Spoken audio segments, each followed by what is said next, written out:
Morning, everybody. Welcome to the Vitality session. Vitality is a green tea. Last week we had graciousness, so make sure you have your graciousness notes out so we can compare. By the end of this session, we all should have more information, at least a little bit more information on wild tea, something I forgot to tell you last week. You'll have a great sense of the difference between vitality and graciousness. And we'll talk a little bit about the science around tea and alleged health benefits. So we have a great session lined up this morning. And let's go ahead and talk first about week's events at Sophie's. So you realize that we've gotten these shipments over the last 3 or 4 weeks. We've completely broken down at least 50% of the boxes. Stuff is coming in great. We actually got on the second shipment this week as well, and we think we'll have that completely broken down by Tuesday or so. So we're moving to break these things down. And you know, using the term breaking down sounds kind of bad and kind of rough. What I mean is opening up, making sure that what we have compared to what we thought we were going to have matches, and that we start the naming process. So we're right in the midst of doing all that. So let me tell you a little story that occurred in the Dolomites this week. Now, for those of you who have forgotten temporarily where the Dolomites are and what they are, they're mountains and they're in Italy. So in this little small cafe, one of our annual members was on vacation or is on vacation in that area, walked into this small dining area and saw on a table a Sophie's Cuppa tea bag. Now, they had to make sure that this wasn't an LCS manifestation. So they actually spoke to the people who had the bag on the table. And it turns out they are great customers from Marin County who were also traveling in the same area. So Sophie's Cuppa tea going international. Great story, and I appreciate everybody sending me the pictures. That was just terrific. All right, so let's go straight into vitality. And we will talk about the article and the diagram that I sent you this morning. And just in case you haven't checked your email yet this morning, early this morning, I sent you both things. And we'll talk about that a little bit later. But if you haven't looked at them, don't worry, because I'll give you enough context to understand why we sent those to you.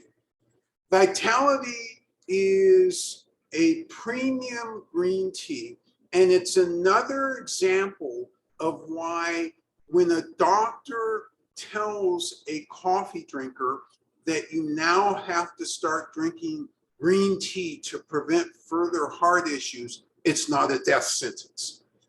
And it's an example because it's another one of these, like graciousness, where you just don't expect it to taste so good and to have so much going on with it. And by the way, in addition to having all that stuff that's going on with it, there's something that's not going on with it, which is bitterness. So what is the process with vitality? Is it different than graciousness? It's different insofar it grows in a different area. It's different insofar that it grows at a different elevation. So one of the customers sent me a question this morning about why it seemed to be so gentle on the stomach. So there's two answers to that as far as we understand it. One has to do with where precisely graciousness grows. It's at about 7,000 or 8,000 feet above sea level. So that's the first thing. And I'll tell you why that's relevant in a minute.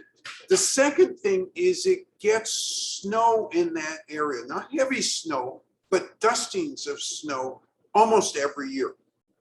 So again, this has a relevance vis-a-vis what the end product turns out to be.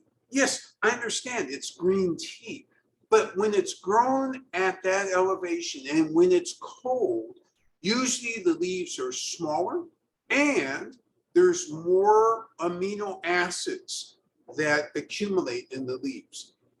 So when you have more amino acids, what is it you have less of? Because as I understand physics, you can't just have more of one thing and then the total just grows by that amount. Oh no. If you have more of one thing, you're going to have less of something else. And the less of something else is the polyphenols. Remembering that it's the polyphenols which cause some people to be a little nauseated if they drink green tea on an empty stomach.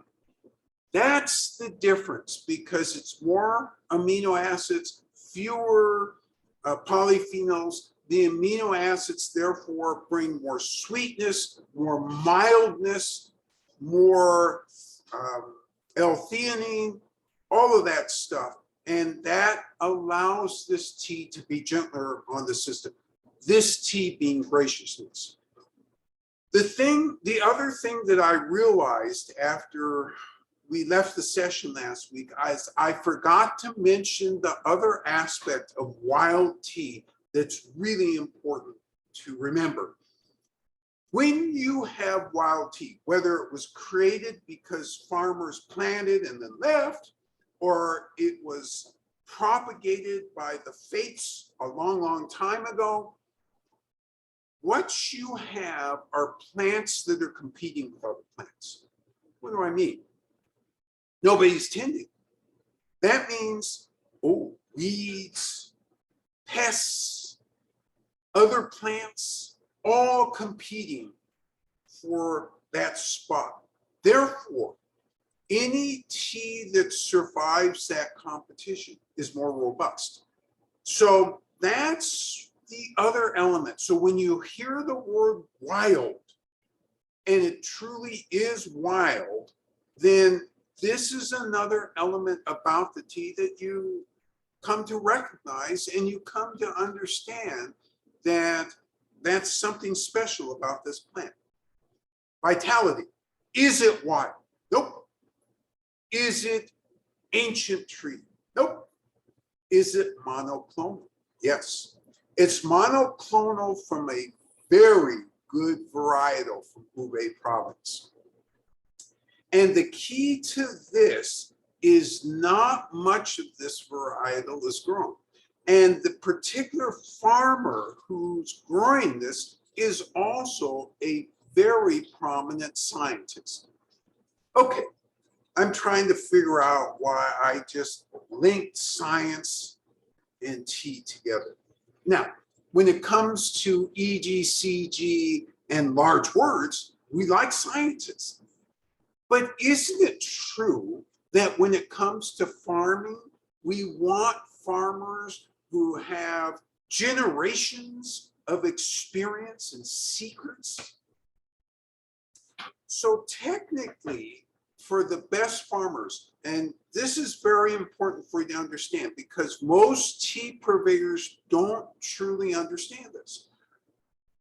For the farmers who were at the top of their game generations ago and truly developed interesting secrets, those farmers, yes, you want to be close to. But I ask you this. In order to become an agricultural scientist in China, what do you have to do?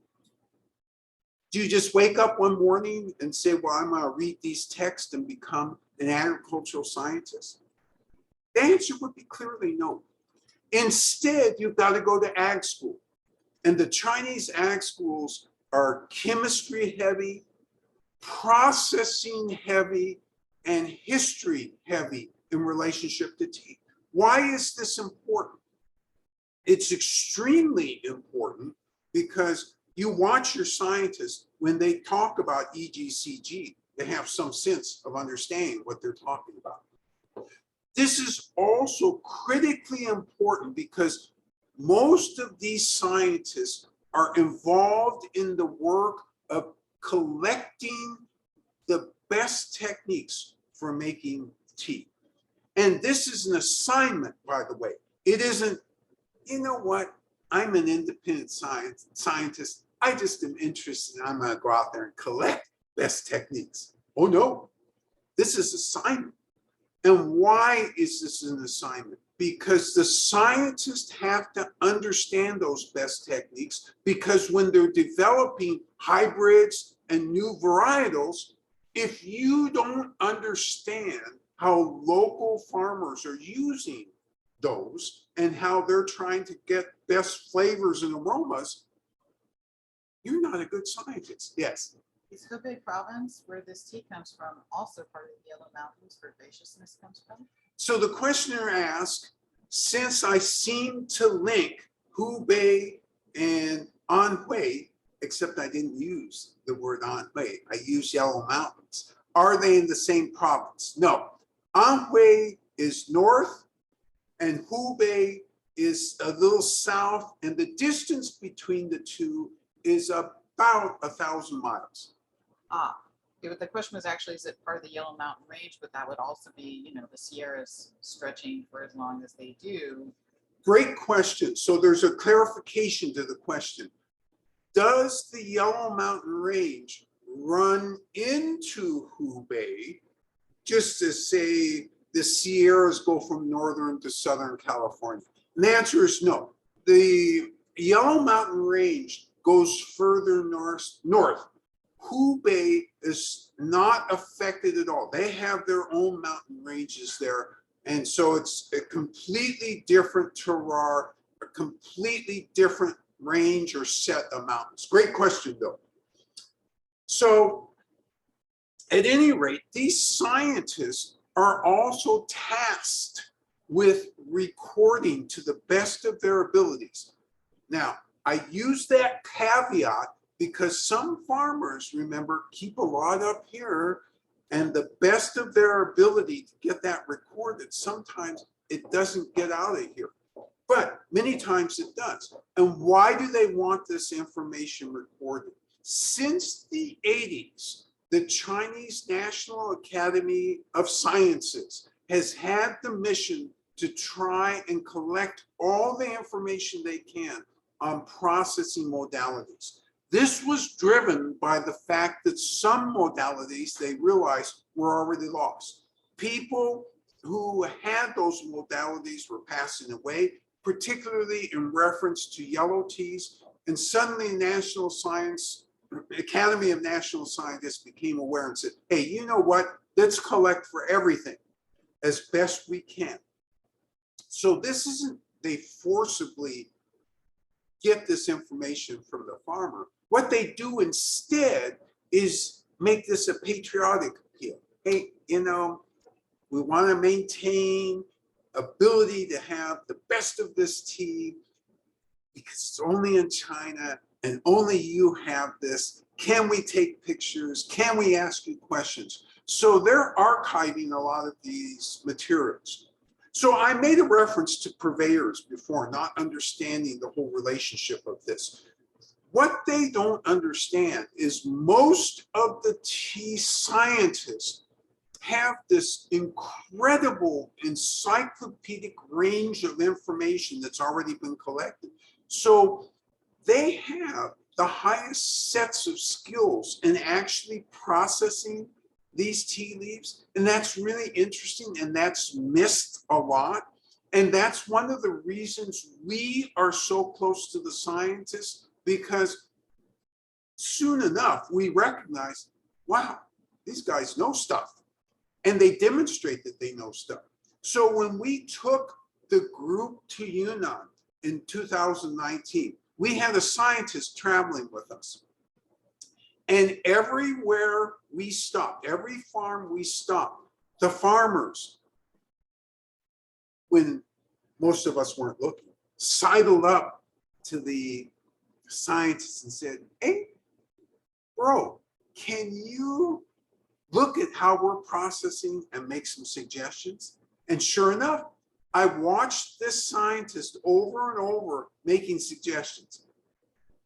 Did all the people who were receiving the suggestions put a smile on their face, say thank you very much, and show the deep appreciation that they should have? The answer is no. Some stubbornly stuck to what they were doing. It was hilarious to watch. I watched at a distance, and because I could understand what was being spoken, I realized that these guys weren't exactly following instructions. Sometimes they followed them really quickly and they saw the great results. Sometimes they, especially the workers at the rolling level, seem not to be following the results in a way that would make the significant difference that the tea farmers wanted for the tea leaves. Why do farmers consult these scientists, aside from the fact that they obviously have lots of information? If their tea is not making it big on the market, what do these farmers know right away? They're not stupid. Hey, why isn't my tea being sold at the same rate as the tea a mile away from here? It obviously has something to do with technique. And so again, when people list anywhere, oh, it's done by this master or that master or blah, blah, blah, you know what?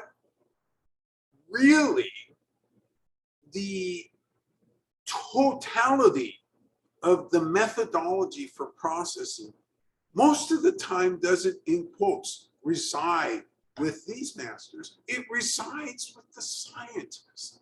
And so that's one of the things for you to become aware of as you're looking at other sites and as you hear people talk. Because if they're not able to tell you this, this means they don't understand the basics of what the tea industry in China is. All right, so let's go to vitality. I'm sure some of you are already thirsty because it's taken me a long time to get to the actual tasting of this. And I know I need to leave enough time to make a comparison to graciousness. So it is my great pleasure to bring forward the numinous tea master. And she will demonstrate and then you'll go along with her. Thank you. I changed my name. I'm Luminous Tea Master Xiaobei. Thank you. Yes. So yeah, this green tea, this is my favorite too. You know, the vitality. We still have the the balance. This I like it too. So if you like, see my sexy tea. This is my tea bar. Okay. So just help me. So this is the tableau, 2 cups, 16 ounces each, strainer. And what Xiaobei is doing is drawing from our water tower, the temperature at 175, and she's going to structure the water and heat up both cups at the same time. And you heat up the cups for 2 reasons. First reason is you want to make sure that there's no foreign aromas or foreign things sticking to the cups. I know everybody's cups are real clean. Ours are real clean also, but you still do this just out of practice. Then the second thing you're doing is you're getting at least one of the cups sufficiently hot so that when you put the tea leaves in, you can wake them up, and right away you start to get the sense of aroma, and that sets your personal tableau for what you're going to experience through this tea. Because remember, aroma and flavor are absolutely linked. All right, so she's drawing it at 175. She's going to structure the water. by using 3 containers, you can structure faster because one cools off and the other one is used. The other one has a chance to cool off. And so you get it structured faster. Structured here being dissipating the steam. You're actually reducing the heat. This one wants 170 degrees or as close as you can get to 170 or less. It is a 5-gram tea, and that's already pre-measured in the bags. I kind of talk to you a little bit in the Monday. I talked to my friend. Now this section I sent to my friend in Tifa. So actually, Xiaobei is going to use a line or 2 of Mandarin here because we're going to take this snippet and send it to the actual processing factory where this tea comes from so they can see how we actually instruct on how to do this tea. 哎，你好 ，my friend。Right now 呢，我做large cup 大杯茶。那第一个呢，这是美国 American style， 我们的 style， 我们的做法，那就是2个杯，1个杯，哈 ，this one， 这个叫漏，那我就要转，降低它的温度，才能让茶叶变成细腻、华丽、香气。So if 你喜欢，你就跟我一起做。好了，谢谢。Great.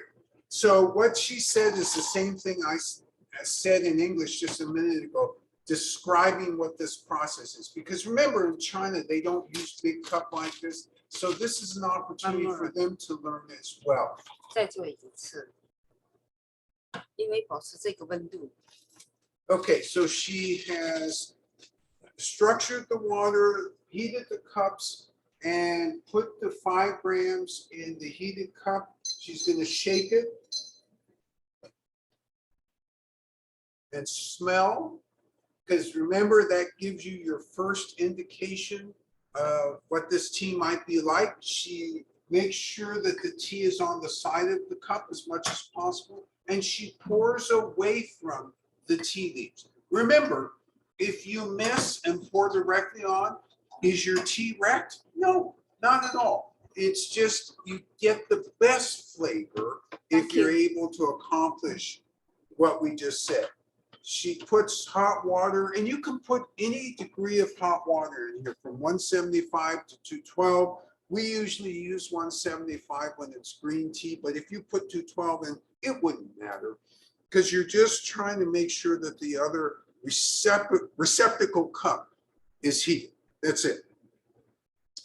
Vitality has the same basic outline that every green tea has. So what does that mean? You pick, you bring in and you wither for a very short time so that the tea leaf is pliable. You fry to denature the oxidation enzyme because you would like as little oxidation to occur as possible. That's the definition of green tea.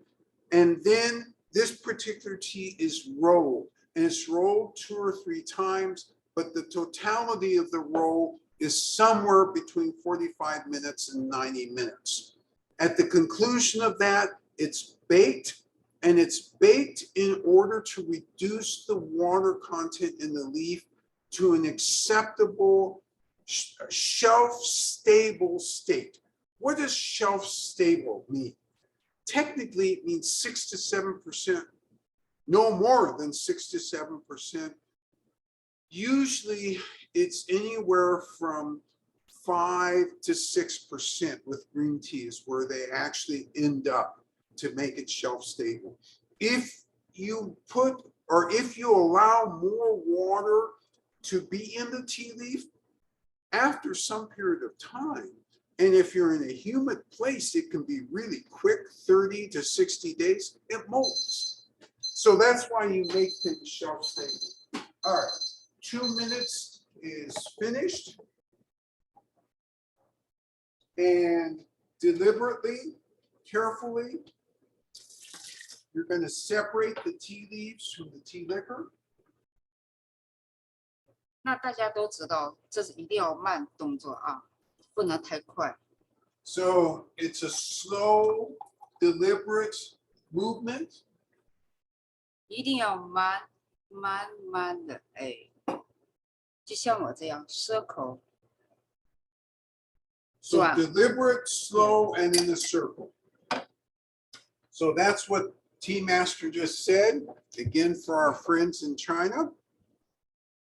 So let's talk about Quality Arena, my favorite place to be, because that's the preliminary before you even get in the doors of Sophie.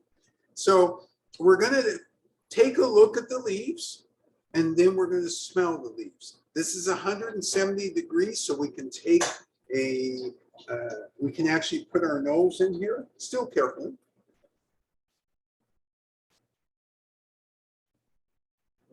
Did you say Vitality is baked or pan fried? So it's pan fried to denature the oxidation enzyme. It's baked to make it shelf stable. So step number 3, pan fry. Step number 5, bake. So you smell first to get you started on this journey.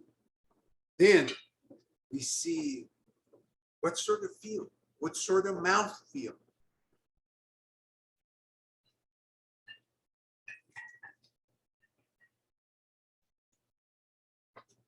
And we take a 170-degree sip, by the way, which means that you can actually put more on your tongue, get it throughout your mouth, swallow it fairly easily, and start to reflect on what sort of astringency, if any, is there in the mouth?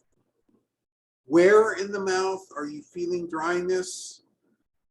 What is the aftertaste, if any? And what are the energetics? Now, you notice, by the way, that we are featuring a lot of green teas. And we're doing this on purpose because it's summertime. Well, it's not summertime yet, but because here in California, it's already heated up. It's as if it's summertime. And, oh, actually it is summertime, isn't it? Good, thank you. The audience here just, wave wildly. Hey, your dates are all off.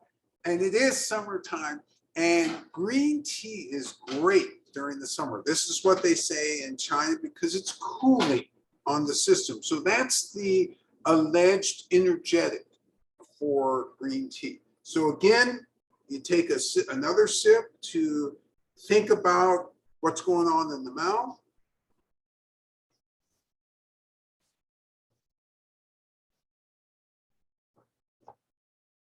Wow. Okay, your turn to go ahead and brew. Is Vitality early spring pick too, like graciousness? And what is the pick? The question is Vitality an early spring pick? Absolutely. It's between March 23rd and April 4th. And what is the pick? It's a bud and leaf.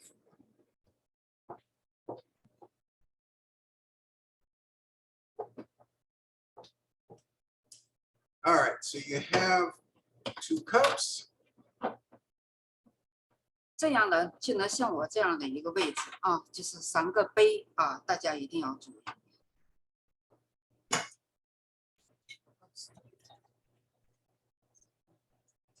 So you're setting up the 2 cups and you're gonna heat up, and we use 175-degree water and make sure that the cups are appropriately heated.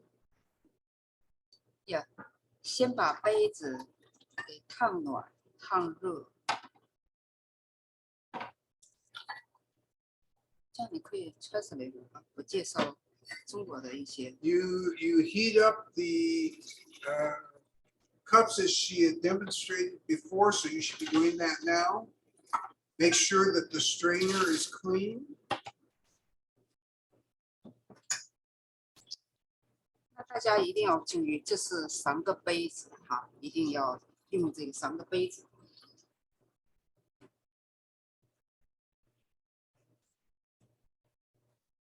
Okay, and you're going to structure your water. So you want to make sure that this water is, at the end of the day, 170 degrees or less. If you use a higher temperature, you flatten the flavor. And you don't want to flatten the flavor of this. This is an incredible flavor. 为什么这么做呢？因为呢，茶叶本身的叶子比较嫩， So these leaves are inherently tender. And so Yes. therefore you have to treat them like they're tender. And again, would you, with any tender leaf vegetable, use scalding water? Usually not. Usually not. Tea is no exception. 所以这是中国传统泡绿茶的一个特征。好，最后一次。 Okay, so you've structured the water and it's around 170 or less. You have taken bag number 2 from your virtual tea tasting package. It's pre-measured for 5 grams. You put it in the heated cup, you shake the cup, and then you're going to smell the aroma. And really you're trying to open up the leaves. So you'll know that if they're open by how deep that smell is. If it's not very aromatic, it's not open. So you need to shake it a little bit more. So you see sometimes Tea Master shakes it 2 or 3 times. All right. And you set your timer for 2 minutes and get this rolling. Okay. Yes. The dry leaves smell bright and malty. Great commentary already. Dry leaves, bright and malty. Love the use of the term bright here. I think I'm going to hear bright a number of times as we go through this. Scent of the wet leaves is grassy and malty, and the flavor of the tea liquor is fresh and light with vegetal notes, and there's a sweet aftertaste. Grassy and malty is the description of the wet leaves. Sweet and grassy, right? A sweet aftertaste, and then vegetal notes on a fresh, light tea liquor. Okay, sweet aftertaste, vegetal notes as you're drinking the tea itself. Someone else gets a strong sweetness in the scent of the warm leaves, in addition to the malt and some hay or grass. Strong sweetness in the smell of the wet leaves. Mhm. Wet leaves, in addition to the maltiness with a hint of either hay or grass. So we're getting a uniformity here. We're hearing sweetness a lot. We're hearing maltiness a lot. And we're getting either grassiness or hayness. And this is a good description. And we started off with brightness. One of the reasons that you're able to distinguish these flavors and aromas so easily is that they're bright. They are absolutely bright. And the reason they're bright is you use the right temperature to actually brew this. All right. So we're almost ready. Oh, we are ready.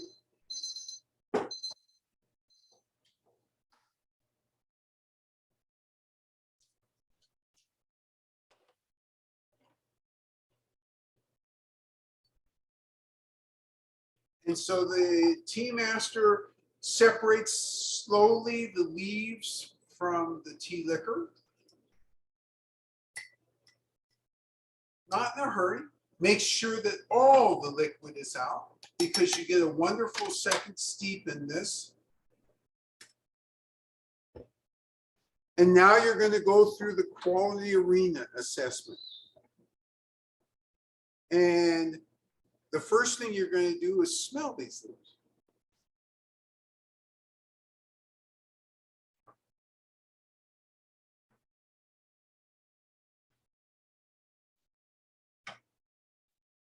And then you'll go ahead and take a 170-degree sip. There's a sweet umami in the wet leaves. Good. Love this description because it covers a whole range of possibilities. Sweet umami. This is a very good description of this because hidden within that umami are lots of other flavors that it's possible to use, or lots of other descriptors, but umami covers that whole range. Also, look at the color of this. This is a beautiful color. This is green with a tinge of yellow, and it's very light. It's got trichomes in it. And it's got a wonderful, the tea liquor itself has a wonderful aroma, which is different than the tea leaves.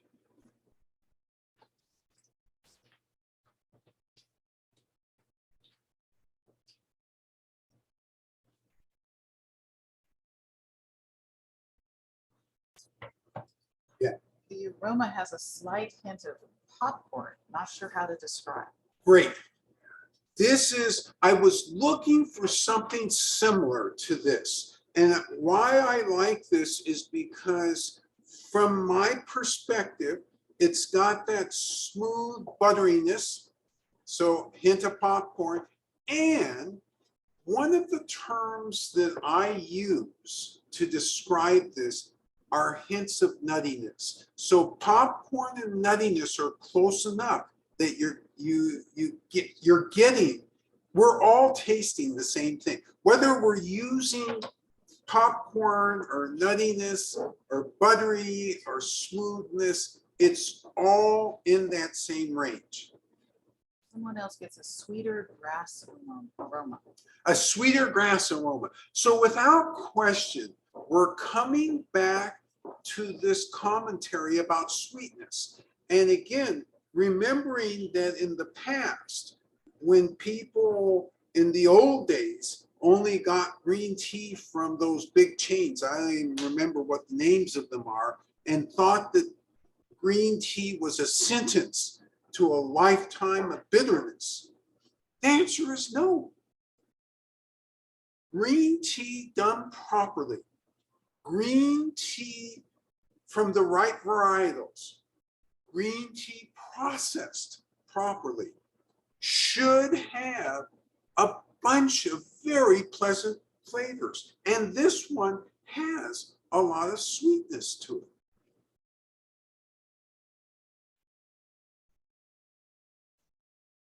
The sensation it leaves on my tongue is primarily located on the tip and the sides. Not a strong sensation like many other teas, however. So this is a subtle sensation on the tip and the sides of the tongue. And I love this comment because the commentator assigns a grade to how much it's affecting the tongue. And compared to some of the other teas, much less. It's there. The feeling is there, but that's not the primary thing which is driving the sense of this tea. It's a smooth drink, but with subtle drying, very gentle. Smooth drink with subtle drying, very gentle. And that's absolutely true. The first thing I noticed when I took my first exploratory sip was, oh my gosh, no astringency. Now that's not true. And it took me a second sip to figure out a very light astringency, very light drying. It's there, but again, this varietal and the way it's processed, and this is, again, a scientist has processed this, knows what he's doing. Another comment that he likes the way it wraps and wets the tongue.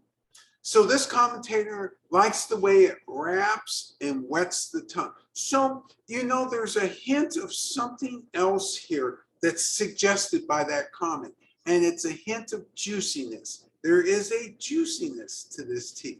And again, not normally what you associate with green tea. Another taster detected astringency immediately. Another taster detected astringency immediately. So again, all of us are genetically, genomically different. So we're going to detect things at different rates. And therefore, this particular taster picked up that astringency right away. Someone is getting a gentle cooling aftertaste. Okay, a gentle cooling aftertaste. This is very much how I experienced this tea. I drank it and I'm thinking, what is that aftertaste? Gosh, it's cooling, but it's not minty, but it's cooling. And so there's a difference. Some teas come across almost as minty. They're that strong in the aftertaste. This one isn't, but it's definitely cooling. The drying seems to be more in the aftertaste. And oh, I really love this comment because this is exactly how I detect the drying as an after effect of the aftertaste. I do get it after I detect that aftertaste first, particularly in the first couple sips. Once you take a few sips, then that drying is much more obvious. But in the beginning, it comes, one can almost say, just as this commentator does, that it's a result of the aftertaste. You and I know it's not a result of the aftertaste, but it's delayed until the aftertaste, you detect the aftertaste. There's a nice body to this tea. Nice body to this tea. There's a wonderful body to this tea. So vitality, from the sense of the green teas we have here, is one of the most evenly distributed from start to finish teas. This tea does not have to be wild to be interesting. Oh, love this comment. The tea doesn't have to be wild to be interesting. That's a great comment. And I would link the comment, it's nice that a scientist actually did this tea. Ditto on the cooling from another taster, and someone indicates it seems to have the essence of grass without being overwhelmingly grassy. So I'm going to focus. There was a comment about coolingness, but the comment I really want to focus on is about grassiness, because this commentator says, yes, I get the grassiness without it being overwhelmingly grassy. In other words, how would you describe this tea to a stranger? Would you lead with grassy? Now remember, the first person who commented on it did not. The first person who commented on it led with sweet and then went to grassy. And your comment now about, yes, it's grassy, but I wouldn't say there's a lot of grassiness in it, also suggests there's a lot going on with this, where grassy is kind of the holding vessel for the tea, but inside that holding vessel, there's a ton of other flavors. It's smooth. Smooth, absolutely. Very, very smooth. Another finds uplifting energetics. Uplifting energetics. I'm glad that we're at the energetics. I'm absolutely uplifted when I drink this tea. And it's that stimulating upliftedness, which last week led one of our commentators to start doing math. I'm imagining that if he had his math books right next to him, he'd already be doing math right now. That commentator does feel there are forces in the tea actively restraining anything unpleasant to allow its subtleties to come through. So that commentator is responding, forces in the tea that are suppressing anything unpleasant from coming through. Love that comment. I really love that comment for a lot of reasons. And one of the big reasons is, again, remembering Pre-Sophies, it used to be a death sentence for coffee drinkers if they had to start drinking green tea. Would this be a death sentence for coffee drinkers? Absolutely not, because all the unpleasantness of some green teas is suppressed. Let's back up a minute. Who did that suppression? You did, because you made it at 170 degrees. The farmer did, because when they processed, they carefully went through some steps and made sure that the tannic levels were less obvious. The energetics for me have this deeply cleansing and grounding effect. The energetics, deeply cleansing and grounding. So we have uplifting, we have grounding, cleansing for energetics. What a great set of descriptors for this tea. And remembering, thinking back to last week about graciousness, almost all of you expressed excitement and loving graciousness, but you're not expressing anything different about vitality. But are they the same? No, they're not the same, but they give you bookends on beautiful green tea. What can beautiful green tea look like? And vitality at one end, graciousness at the other. The leaves really fluff up while they're brewing. The leaves fluff up while they're brewing. So this is leaf aesthetics. And I love the fact that you're going back and looking at the leaves. They do fluff up and really uptake that water. Okay, how am I doing? Oh, doing fine so far. This is another example of what green tea can be. We have many teas in the shop that fall within these bookends. When you think about some of the great green teas we have, Chara, Premier's Choice, Dragonwell, they're all within this range. None of them have a bitterness to them.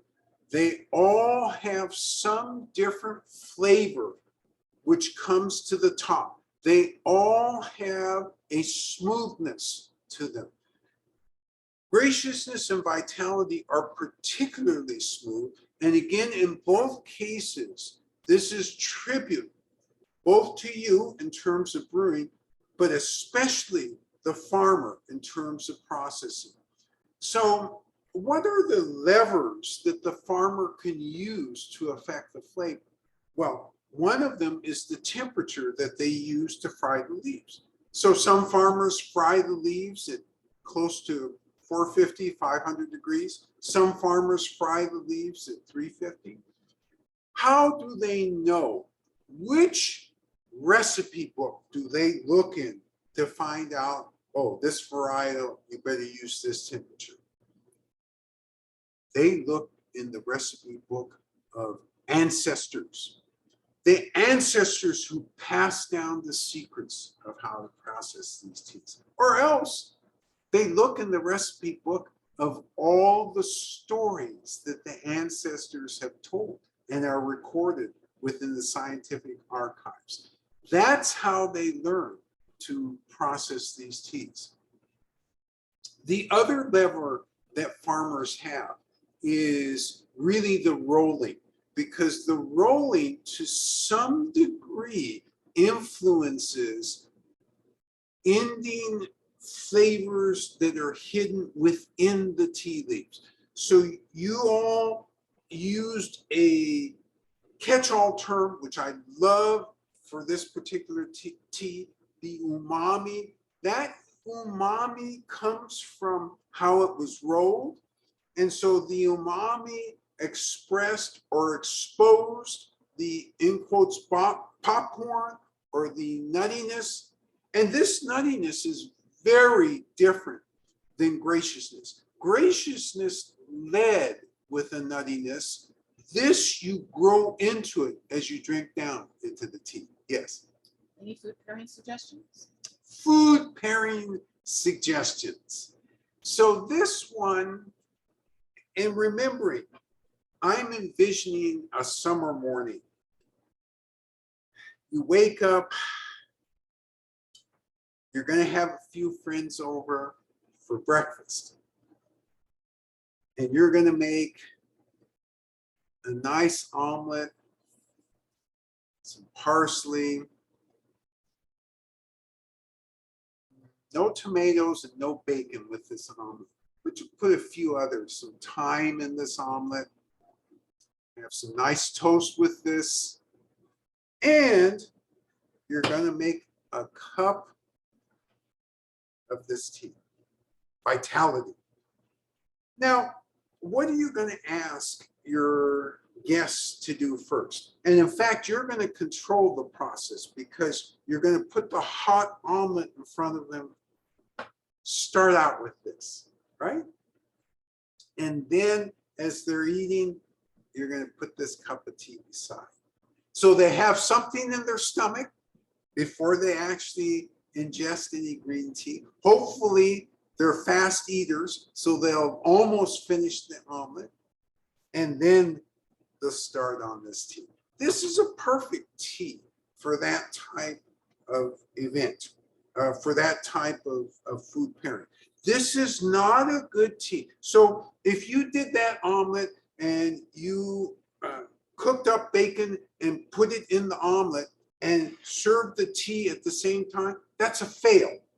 And it's a fail because the bacon so dominates the flavor in the mouth and disturbs that sweetness, umaminess, and gentleness of the tea that it's a fail from that perspective. On the other hand, if you did that and then made sure everybody completely finished and then gave them a little water to wash their palate and then served this tea, that could work. So that's how we would handle this, because you want your guests to say sweet umami. They will not say sweet umami if you have eggs and steak, because the steak will take over what could have been that sweet umami. 3/4 into the cup, someone is feeling more calm and focused, so more on the energetics. Calm and More focused. on the energetics, 3/4 of the way into the cup, calm and focused. And green tea in general, again, when you're trying to get stuff accomplished, great green tea is very helpful in getting stuff accomplished. When I need to be ready for something, when I am going into an important meeting, particularly if it's the morning, green tea is the key for me. Someone else observes a gentleness, great gentleness to the tea. And another says more immediate drying effect from the second cup, but that could be because he's already 1 cup in. Great, it was gentleness in the first, okay. First commentator, great gentleness in the tea. And I love this comment because, and this is why you have to be careful in the food pairing. This is gentle. It is gentle to the degree that if you're not using tea rhythm, you're going to lose track of what you're doing. Just like last week, graciousness, if you're not doing tea rhythm, you're going to drink that fast. You're going to say, yeah, that was good. But you're not going to get the same appreciation. This is the same way. Because of the juicy nature of this and the sweet umami, if we weren't doing tea rhythm, you would drink this just down. Wow, that was really good. But you wouldn't be able to say all the things and appreciate the layers as they're unfolding, particularly of the energetics in the cup. A taster's experience with last week's tea, graciousness, in contrast to vitality, is that the tastes deepen in sort of a reverse order, if you will, both more subtle than many other green teas, but the nut flavor appears at different levels in the cup. So thank you. I like this comment because the commentator is doing a valuable service for all of us. Insofar as we talked last week about graciousness having nuttiness, but the taste of nuttiness occurs differently at different levels of how you're drinking in the cup. So certain times in the cup, that becomes a primary flavor. Certain other times, that's just part of the mix. All of these teas, when done this way, have this floating nature of different flavors. Although in this one, you all captured right away sweetness, umami-ness / grassiness, those all started out as primary flavors. And then the popcorn / little bit of nuttiness, smoothness, just whoosh, came right on up. Another sums this up as feeling like it's liquid happiness. Liquid happiness. I love this comment because this one really at least makes me feel happy while I'm drinking it. So from a mood perspective, love drinking this tea. All right, I want to get to the article and the diagram that I sent you because there's a few things to say about that. First off, the article has a lot of long words in it, which means it's true. So that's the first great thing. But more importantly, along with those long words, there are good definitions. So it's going to be relatively easier for you to understand. This article focuses on, here's what these authors did. These authors are Chinese. They surveyed all the articles about alleged health benefits and tea that they could find. They focused on green tea, they did some pu'ers, and they did some red teas. They didn't seem to do oolongs very much. They did a little bit of white teas as well. And they compared levels of flavanols, flavonoids, quercetin, anthocyanins, and these are all compounds which are supposed to be good for humans. And they talked about, with animal studies as well as with test tube results, what each of these compounds from the teas, what part of the body they seem to affect. Why did I send you this article versus the hundreds of others I have seen? Because there's a nice appendix to this which summarizes those results, so it's fairly easy to access. If you're not understanding the chemistry, don't worry about that. The chemistry isn't what's important. What's important is their summarization of the alleged health benefits, and they're backed up by tests. They're backed up by scientific experiments. So I love this article. That diagram I love because it's a simple way to grasp some of the alleged health benefits in relationship to tea. There's lots of things coming out now, including there was an article that I stumbled across that talked about how green tea, particularly the EGCG, seems to block some of the SARS-CoV proteins. And I know that they're continuing to work on this, and it's not going to surprise me at all when a more comprehensive article on this comes out. You know, man is really smart. Man and women, let's say this correctly. People are really smart, and they create things and very, very clever. At the end of the day, turns out nature is pretty smart too. So let me tell you what this article points out about nature, which is really critical. So it goes through, gives you percentages of everything, you know, percentage by weight, percentage by compound compared to other compounds. And then there's one small paragraph which says something to this effect. Well, this has a bunch of trace vitamins and minerals in it. And then it goes on to the next thing. Oh, but wait a minute. There's one concluding sentence in that paragraph. Turns out that these trace vitamins and trace minerals combined with these polyphenols, flavonoids, and other phytochemicals enhances, multiplies the effect of those phytochemicals in terms of providing alleged health benefits. And so, you know, nothing in the tea plant, as we're discovering it more, is there by accident. And did the fates, when they made this tea plant, were they thinking of humans?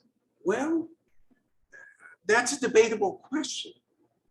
The end result is, if you're not drinking tea, this is a mistake. Yes. The article refers to black and dark tea. How do those translate to the Sophie's label? So there's two confusing labels within the article.